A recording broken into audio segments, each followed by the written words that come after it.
আসসালামু আলাইকুম এভরিওয়ান, সবাই কেমন আছো? আলহামদুলিল্লাহ, আল্লাহর রহমতে আমরা অনেক ভালো আছি। আশা করি আল্লাহ তোমাদেরকেও ভালো রেখেছে। আলহামদুলিল্লাহ যে বেঁচে আছি, সুস্থ আছি, আরও একটা নতুন দিন পেয়েছি এবং নতুন আরেকটা ব্লগ নিয়ে আমি যারা ফ্যামিলি লাইফ ব্লগে তোমাদেরকে ওয়েলকাম। আজকে 7 আগস্ট, আলহামদুলিল্লাহ আজ থেকে সকল স্কুল খুলে দিয়েছে। আসলে আমার না টেনশনও কাজ করছিল, একটু ভয়ও হচ্ছিল যে আসলে এত কিছু ঘটছে দেশের নানা স্থানে, আর বাচ্চাদেরকে স্কুলে দিতে কিন্তু একটু মনে মনে ভয়ই লাগছিল। এদিকে আমার শাশুড়ি আম্মা রাত 11টায় ফোন দিয়ে বলেছে আজকে স্কুলে দেওয়ার দরকার নেই। আমিও সাহস পাচ্ছিলাম না, বাট ওদের বাবা বলছিল যে না, কিছুই হবে না, তুমি স্কুলে পাঠাও। এতদিন ধরে বাচ্চারা বাসায় আছে, স্কুলে গেলে তাদের সময়টা অনেক সুন্দর কাটবে। আর আলহামদুলিল্লাহ আল্লাহর ইচ্ছা যে কোনো কিছুই হবে না, যার কারণে আসলে তো বাবার সাহসে আমি রেদওয়ানকে স্কুলে দিয়েছি। রেদওয়ানদের ক্লাস ছিল আগে 6টা থেকে, এখন 6:30টার সময় নির্ধারণ করে দিয়েছে। তো বাচ্চাটাকে স্কুলে দিয়ে গেলাম আর আমার দিনটা শুরু হলো 6টার আগে থেকেই কিন্তু। তো আমার আজকে আমি কি করি না করি সব কিছুই তোমাদের সঙ্গে শেয়ার করব। তো গত ব্লগে আমি শেয়ার করেছিলাম আমার মনের আসলে মানে কিছু কথা, যেটাতে আমি অনেক ইমোশনাল হয়ে গিয়েছিলাম।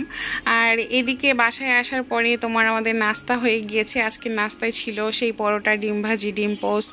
আর এখন ওদের বাবা যাচ্ছে অফিসে, তো আমার ছোট ছেলে ওকে বিদায় দিচ্ছিল। বড় ছেলে তো স্কুলে, ছোট ছেলের স্কুলটা আসলে এখনো খোলে নাই, যার কারণে আজান বাসায়। আর এই যে আমার হাউসওয়াইফের রুটিন বা ডিউটি বলো শুরু হয়ে গিয়েছে। তো আজকে ভাবলাম যে আমি এই ফ্লাওয়ার টপটা আসলে পরিষ্কার করব। আর এটা না অনেক দিন ক্লিন করি না, ময়লা উপর থেকে বোঝা যাচ্ছিল।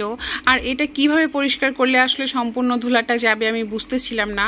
আর এটা যেহেতু একটা আর্টিফিশিয়াল ফ্লাওয়ার টপ, সেক্ষেত্রে আমি একটু টানা হিসড়া করলে না একদম সবগুলো খুলে আসবে, যার কারণে অনেক সাবধানতার সাথে আস্তে আস্তে বাড়ি দিয়ে আমি ফ্লাওয়ার টপটা ক্লিন করে নিচ্ছি। যদিও আমি আজকে চেয়েছিলাম যে বিয়ের বউ ভাতের ব্লগটা তোমাদের সঙ্গে শেয়ার করব, বাট কেন জানি ইচ্ছে হলো না। মনে হলো যে না, আমি গতকাল অবশ্যই যদি বেঁচে থাকি আমি বউ ভাতের পুরো ব্লগটা তোমাদের সঙ্গে শেয়ার করব এবং গ্রামের বিগত দিনগুলোতে আমি কি করেছিলাম সব কিছু তোমাদের সঙ্গে শেয়ার করব। সো আজকে যারা আমার সঙ্গে কানেক্ট হয়েছো, কালকের বউ ভাতের ব্লগটাও অবশ্যই তোমরা দেখে নিও।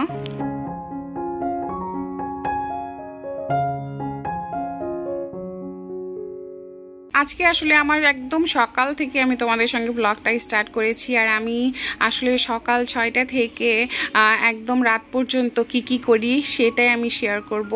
তো as a woman, as a housewife, as a mother, আমার কিন্তু এভাবেই প্রতিটা দিন শুরু হয় এবং প্রতিটা রাত এভাবেই শেষ হয়। আর সংসারের কিছু না কিছু কাজ কিন্তু আমাদের হাউসওয়াইফদের থাকেই। আর এই ফ্লাওয়ার টপটা না ক্লিন করতে যে একটা ফ্লাওয়ার উঠে পড়েছে, আমি বললাম না যে যেহেতু এটা আর্টিফিশিয়াল, তো সেই ক্ষেত্রে আমাকে একটু সাবধানতার সাথে ক্লিন করতে হচ্ছিল।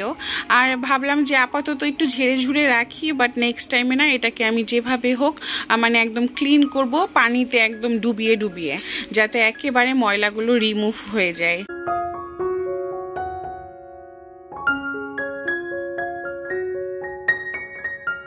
এটা তো ছিল আমার সংসারের গল্প। আমি প্রতিদিন আসলে আমার লাইফটাকে কিভাবে আমি কাজকর্ম করি সেটা তোমাদের সঙ্গে শেয়ার করলাম। আর এইদিকে না আমার ছোট ছেলে কান্না শুরু করেছে যে সে খাবে সেমাই। হঠাৎ না আমার আজান যে কোনো সময়, এনি টাইম, ও তো বোঝে না যে আসলে এটা আম্মুর কাছে আছে কি নাই। বলবে কি, আম্মু সেমাই দাও, আম্মু পিৎজা দাও, আম্মু মিষ্টি দাও, আম্মু আমাকে আম কেটে দাও, আম্মু আমাকে অ্যাপেল দাও। থাকুক চাই না থাকুক সেটা ম্যাটার করে না, বাট ও চেয়েছে, ওকে দিতে হবে। আমার পিছন পিছন ঘুরতেছিল। তো এইদিকে গরুর দুধটা না একদম শেষ হয়ে গিয়েছে। আর এই দুধটা ভাগ্যিস আমার স্টকে ছিল, আগে থেকে আনা। আমি ভেবেছিলাম যে কোনো দুধ নেই বাসায়, বাট দেখলাম যে না, অলরেডি এখনও অনেকগুলো দুধ আছে। তো যার কারণে ভাবলাম যে বাচ্চাটাকে আগে আমি সেমাই রান্না করে দিই, নইলেও আমাকে একটা কাজও করতে দিবে না। তো যার কারণে আসলে আমার এই দুধটা আমি ঢেলে নিলাম। এদিকে চায়ের জন্য আমার দুধের প্রয়োজন ছিল।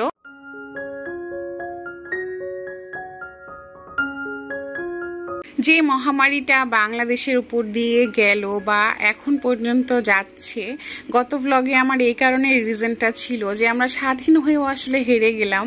কেননা এটা তো আমরা আশা করেছিলাম না। আমরা আশা করেছিলাম যে যে যাবার সে গিয়েছে, বাট সব কিছু সুন্দরভাবে হবে। বাট আসলে শেখ হাসিনা যাওয়ার পরে আরও যে কতগুলো প্রাণ গেল, আরও যে বাংলাদেশের কত সম্পদ নষ্ট হলো, বা শেখ মুজিবুর রহমানের কি অপরাধ ছিল, এইটাই আসলে বিবেকের কাছে প্রশ্ন করলে না অনেকগুলো কথা চলে আসে। অবশ্যই আমরা কোটা আন্দোলনের পক্ষে ছিলাম বা ছাত্রদের পাশেই ছিলাম। আমরা চেয়েছিলাম যে যা হবে আলহামদুলিল্লাহ ভালো হবে। তো যাই হোক, আসলে আল্লাহ যা করেন ভালোর জন্যই করেন। আর এখন যেহেতু ডক্টর ইউনূস তোমার হচ্ছে যে প্রধানমন্ত্রী হয়ে গিয়েছে, আর এই তোমার সংঘাতের মধ্যে আমার পার্সোনাল ওপিনিয়ন, আমি সবচেয়ে বেশি খুশি ছিলাম মিজানুর রহমান আজহারি অবশেষে বাংলাদেশে আসছে। আর আমার সর্বপ্রথম এই একটাই খুশি যে তিনি আসছে, বা তিনি যে একটা পদবি পেয়েছে। পদবি তো মনে করো পরে পেলো, বাট যখনই আসলে এই জয়টা হয়েছে তখন আমার মনে হয়েছে যে না, এবার তো অন্তত মিজানুর রহমান আজহারি বাংলাদেশে আসতে পারবে। সে অনেক ভালো মানুষ, আর লাখো মানুষ তাকে ভালোবাসে। ইভেন আমাদের অনেক পছন্দের একটা মানুষ। সে যে আসবে সেটাই আমাদের জন্য আলহামদুলিল্লাহ। তবে আমরা দোয়া করতে পারি যে হ্যাঁ, বাংলাদেশটা যেন আসলেই অনেক ভালো কিছু করতে পারে, এই দোয়াটা আমরা করে যেতে পারি। তো আজকের রান্নায় ছিল গ্রাম থেকে নিয়ে আসা আমার হাঁসের মাংস। এখানে 2টা পাতি হাঁস, রাজহাঁস না, পাতি হাঁস আছে 2টা। আর এদিকে আজকে আমার দেবরও আসবে, তো ভাবলাম যে ভাই যেহেতু আসছে গরুর মাংস না রান্না করে টাটকা টাটকা তোমার হাঁসের মাংসটা রান্না করা যাক। আর আজকে যেহেতু ওয়েদারটাও একটু মেঘলা মেঘলাই ছিল, তো যার কারণে ভাবলাম যে আমি তোমার হাঁসের মাংসের সাথে কি করব, পোলাও নাকি খিচুড়ি। তখন ভাবলাম যে না, খিচুড়িটা বেস্ট লাগবে। আর তাছাড়া আমাদের রাতের আয়োজনেও থাকছে কিছু পিঠাপুরি। আমার ব্লগটা কিন্তু শেষ পর্যন্ত দেখো। যারা নতুন বন্ধু বা আপু বা ভাইয়া যারা ফার্স্ট টাইম দেখছো, যদি আমার ভিডিওর যে কোনো একটা পার্ট তোমাদের পছন্দ হয়, অবশ্যই লাইক দিয়ে চ্যানেলটা সাবস্ক্রাইব করে আমাদের সাথেই থেকো।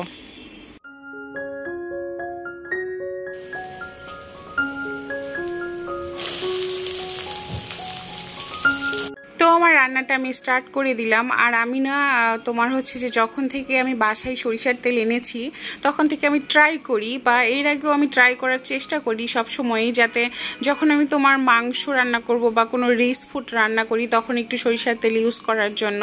আসলে আমাদের শরীরের জন্য তো অবশ্যই তেল অনেক ক্ষতিকারক, বাট কেন জানি মনে হয় একটা আস্থা আছে সরিষার তেলের ওপর যে এটা হয়তো বা কম ক্ষতি করবে, বা এটা আমি একদম অথেন্টিক খাঁটি গ্রাম থেকে একদম ক্ষেতের যে সরিষা সেটা থেকে মানে ভাঙা সরিষা যেটাকে বলে। আর এটা তো আমার বোনের হাতের, একেবারে আমাদের বোনের ক্ষেতের থেকে নেওয়া ছিল, যার কারণে আসলে বিশ্বাসটা না অনেক বেশি। তো সেক্ষেত্রে আসলে আমি চেষ্টা করি যেদিন মাংস রান্না করব তখন তোমার হচ্ছে যে একটু সরিষার তেল দিয়ে রান্না করা। আর হচ্ছে যে যখন ভর্তা খাই সরিষার তেল ছাড়া তো ভর্তা চলেই না, এটা সবারই। তো আমি রান্নাটা তুলে দিলাম। আর সেমাই রান্না করে আমার আজান বাবাকে খাওয়ানো কমপ্লিট হয়ে গিয়েছে।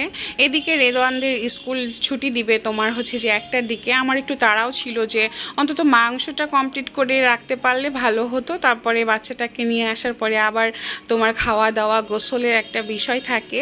তো আজকের মাংসটা আমি প্রথমে একটু তেল বা পেঁয়াজের সঙ্গে ভেজে নিয়ে তারপরে তোমার মশলা দিয়ে একটু কষিয়ে নিয়ে তারপরে হচ্ছে রান্না করব। আর আজকের হাঁসের মাংসটা কিন্তু তোমার যেহেতু পাতি হাঁস, আর আমি মনে করি বা আমার বোন বলেছে এই কথাটা, আসলে যেহেতু তারা তোমার হাঁসের জন্য বিখ্যাত, তারা খুব হাঁস খায়, আর সেই এলাকায় তো হাঁসই প্রধান একটা খাবার মনে করো গরুর মাংসর চেয়ে। তো আমার বোন সবসময় বলে যে তুই তো বুঝিস না, রাজহাঁসের চেয়ে পাতি হাঁসের মাংস খেতে স্বাদ বেশি, আর সে হাড়গুলোও চাবিয়ে খাওয়া যায়। আমরা যারা হাঁস পাগল মানুষ তারা হয়তো বা তোমার হচ্ছে যে এই যে হাঁসের মাংসতে কিন্তু তোমার মাংসের পরিমাণ কম থাকে, একটু হাড় থাকে, বা এই হাড়গুলোই তোমার চুষে খাওয়া বা কামড়িয়ে খাওয়ার মধ্যে কিন্তু অন্যরকম একটা স্বাদ আছে।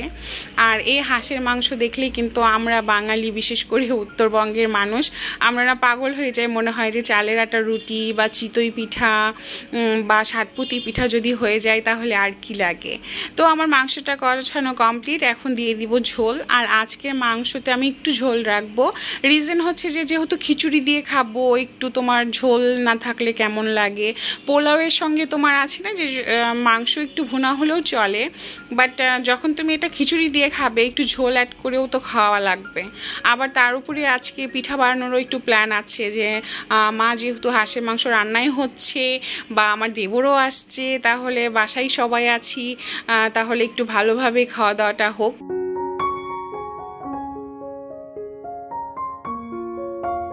মাংসের ঝোল দেওয়ার পরে আমি খিচুড়িটা একদম হাতে মাখিয়ে তোমার হচ্ছে যে চড়িয়ে দিব রাইস কুকারে।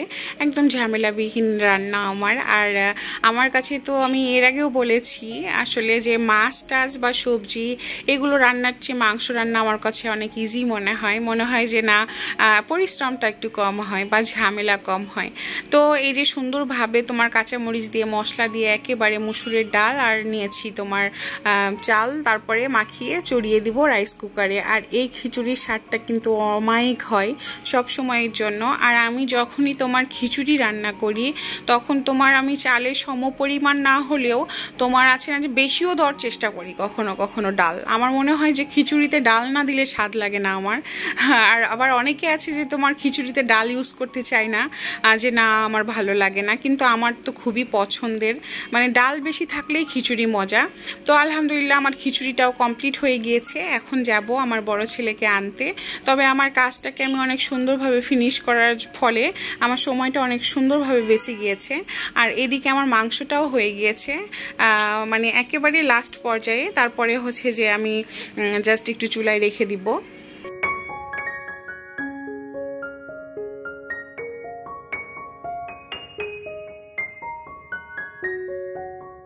আমার বাসার পাশেই যেহেতু স্কুলে যেতে তোমার 4 থেকে 5 মিনিট লাগে, যার কারণে আমার একটু সময় ছিল। তো ভাবলাম যে অযথা না বসে থেকে আমি হ্যান্ড ওয়াশটা তোমার বোতলে ভরে নেই, কেননা হ্যান্ড ওয়াশের বোতলটা একেবারে ফাঁকা পড়েছিল।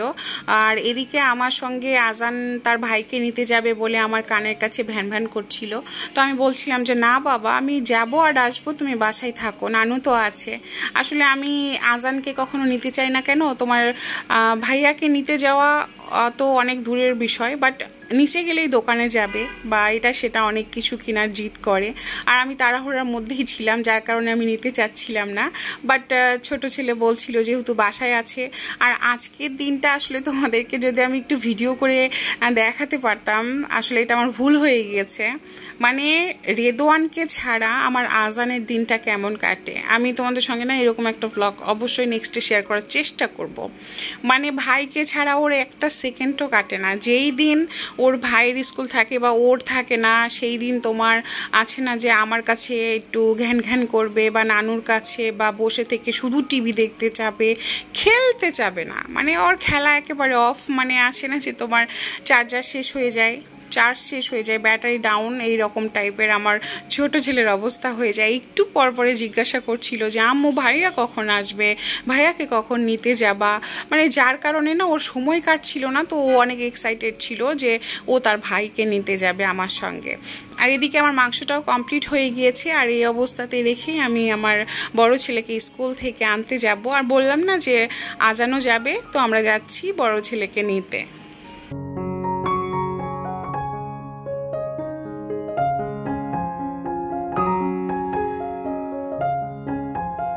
ভাইকে নিতে যাচ্ছে অথচ বাইরে বের হয়ে না, একদম তোমার বৃষ্টির পরে যে একটা একদম উজ্জ্বল রোদ বের হয় না, সেই রোদটা বের হয়েছে। আর ও তাকাতে পারছিল না, চোখটা বন্ধ করে হাঁটছিল। আর আমি অনেক জোরে জোরে হাসছিলাম যে বাবা তুমি চোখটা তো খোলো, নইলে তো তুমি পড়ে যাবে। তো বলে না আম্মু আমি তো তাকাতেই পারি না, একটু রোদটাকে বন্ধ করতে বলো, নানা রকম কথাবার্তা। আবার বলে কি যে আম্মু আমি কি এসেছি। এখন আমি বললাম যে বাবা এখন রোদটা নেই, তুমি ওপেন করো চোখটা, বাট ওপেন করে না, এরকম ফাজলামি করছিল।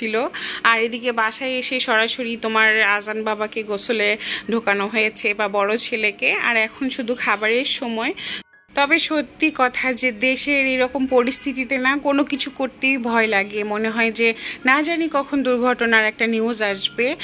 যার কারণে আমার বড় ছেলে যখন বাসায় এসেছিল, মানে আমি অনেক খুশি হয়েছিলাম যে আলহামদুলিল্লাহ সব কিছু অনেক ভালো আছে। আর এভাবে যেন সুন্দরভাবে আসলে দেশটা চলে বা আমরা যেন নিরাপদ থাকি। আসলে দেশটা কিন্তু আমাদেরই, আর এটা আমাদের আপন এবং জন্মস্থান। আমাদের দেশটাকে আমরাই ভালোবাসবো, আমরাই নতুন করে গড়বো। বিপদ ছিল কেটে গিয়েছে, আর যেন কখনো বিপদ না আসে। আসলে এটা সব সময় আমরা বলছি, বাট যখন আবার একটু মনে করো টিভি খুলে মানে নিউজ দেখছি, তখন আরও মনটা খারাপ হয়ে যাচ্ছে যে এত জ্বালাও পোড়াও কখন বন্ধ হবে। তো যাই হোক, আসলে হয়তো বা হবে। প্রতিহিংসার আগুনে এখন প্রত্যেকটা জেলা প্রত্যেকটা গ্রাম আসলে জ্বলছে। তো আলহামদুলিল্লাহ আমার দুপুরের খাবারটা কিন্তু অনেক মজার ছিল, একদম ইয়ামি, 100% তো তারপরেই চলে আসছি, মাকে বলেছি যে মা তুমি কেন পিঠা বানাচ্ছ না, এদিকে আমার মা বলছে তুমি তো বলোই নাই। তো আমি বলছি আল্লাহ আমরা সন্ধ্যাবেলায় তো খাবো, মানে আছে না যে তুমি একটা বিকেলে নাস্তা বা ইভিনিং স্ন্যাক্স হিসেবে আমি এই পিঠাটা খেতে চেয়েছি। তো মা তো অনেক কষ্ট করে বানালো। আর এটা যেহেতু আমার বোনের বাসায় খেয়েছিলাম বড় বড়, আসলে মাটির চুলায় এটা পসিবল, বাট গ্যাসের চুলায় না, এই ছোট পাতিলটাতেই আমাকে চালিয়ে দিতে হবে। আর পিঠাগুলো কিন্তু অনেক ভালো হয়েছে, ভিতরে একেবারে কাঁচা নেই, আটা নেই, নরম তুলতুলা। আর এই পিঠাটা যেহেতু আমরা যখনই মাংস রান্না হচ্ছে, যেহেতু আমার বড় ছেলেরও খুব পছন্দের একটা খাবার, এদিকে আমারও তো পছন্দ আছে। আর যেহেতু বাসায় রান্না হলে অন্যরা খাবে, এটা তো স্বাভাবিক। তো যার কারণে এটা কিন্তু জমজমাট চলছে। আমাদের আছে এই সাতপুতি পিঠা, এখানে যেহেতু 7টা পিঠা নেই 5টা আছে, তো আমি বলতে পারি 5পুতি পিঠা।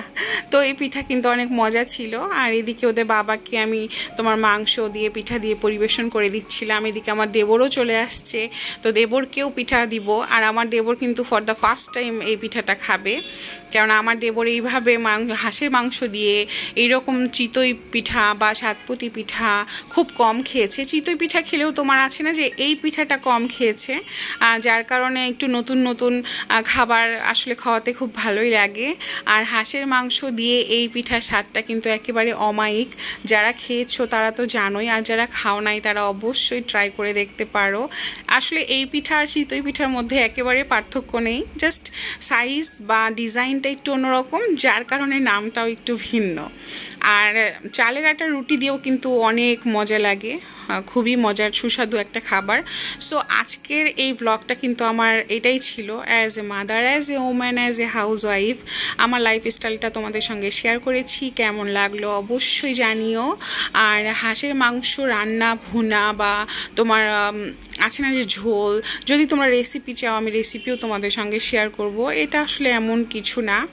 তো এই যে ওদের বাবার জন্য পরিবেশন করে দিচ্ছি, জানি না সে কয়টা খাবে বা কয়টা খাবে না। আমার খাওয়া অলরেডি কমপ্লিট, আমার বড় ছেলের খাওয়া কমপ্লিট, এখন খাবে ওদের বাবা আর আমার দেবর। আমার দেবরের মুখ থেকেই শুনি যে আসলে তার কেমন লেগেছে। নাস্তা এটা হচ্ছে চিতই পিঠার ছোট পিঠা, মানে সাতপুতি বলে ভাই আমাদের রাজশাহীতে। আর চিতই পিঠা মানে বড় হয় আর এটা ছোট হয়, এটা দিয়ে হাঁসের মাংসের ঝোল খাওয়ার মজা আলাদা, বুঝেন নাই? খাবেন আর বলবেন কেমন হচ্ছে, বলেন আগে। খান, দেখতে সুন্দর দেখা যাচ্ছে, ছোট ছোট না? আসলে ভাইয়া বড় পাতিলে করা যেত, বাট ওই গ্যাসের চুলায় বড় পাতিলে পিঠা ভালো হয় না, বুঝছেন? খুবই টেস্টি সত্যি। আরে ভাই আমাদের এগুলো খুবই মজা, আমাদের রাজশাহীতে পাগল এগুলো, বুঝছেন? মানে মাংস হলে পিঠা হবে, আপনার পোলাও থাক, শাহী বিরিয়ানি থাক, তারপরও যখন মাংস রান্না হবে, বিশেষ করে শীতের সময় এই পিঠা হবেই। আর আমার বোনের হাতের পিঠা তো ওরে আল্লাহ রে ভাই, আমি খেয়ে আসলাম, এত মজা। মানে ওরা তো বড় বড় পাতিলে বানায়, আরও সফট, আরও নরম, আরও সুন্দর ভাই। মাংসটা আমি রান্না করেছি, পিঠাটা বানিয়েছে আপনার মা, ওই মানে আমার মা। খান ভাই, বৃষ্টি হচ্ছে বাইরে, বুঝেন নাই?